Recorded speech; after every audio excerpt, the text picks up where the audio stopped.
Hürmetli enilerimiz, ebilerimiz, sizni şın köngülden şuşu ulu matur bayram eniler günü bilen tebriklep ötesimiz kile.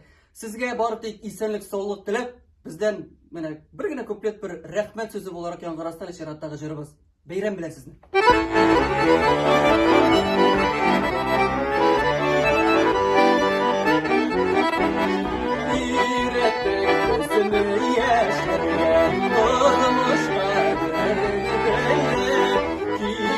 Ağlarlıklarına